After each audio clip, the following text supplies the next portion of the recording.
Tetapi menurut saya, porsinya pada Jokowi itu yang paling besar dan paling tidak bisa diterima. Ya Pak SBY punya kecenderungan itu misalnya.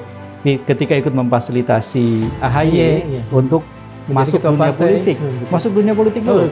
Menjadi kandidat Gubernur Jakarta 2017 gitu ya.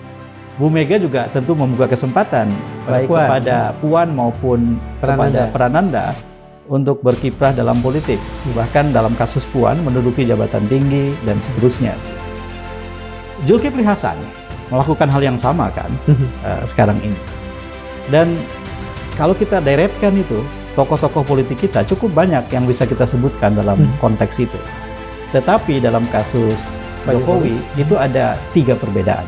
Boleh dielaborasi? 1, diiringi oleh inkonsistensi dari niat yang disampaikan awal dengan apa yang diwujudkan.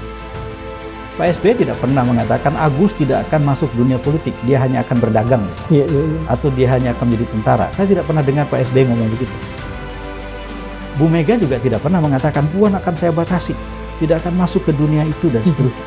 Tapi pada Pak Jokowi itu kan dinyatakan, bahwa putra-putrinya tidak lebih akan suka masuk dunia politik, lebih suka bisnis, bahkan bisnis kecil, martabak, pisang goreng, pisang martabak gitu dan seterusnya gitu. Mohon maaf, dan semua itu dibantah. Mengapa sebetulnya beliau justru merasa harus melakukan hal yang inkonsisten seperti itu?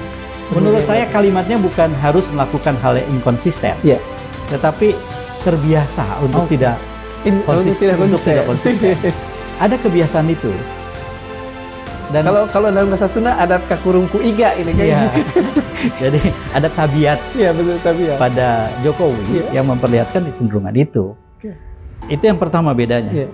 Jadi dengan begitu daya terima kita pun jadi kecil. Bayangkan orang sudah mengatakan sesuatu, lalu kemudian ia bantah sendiri dengan peranan yang sangat besar gitu.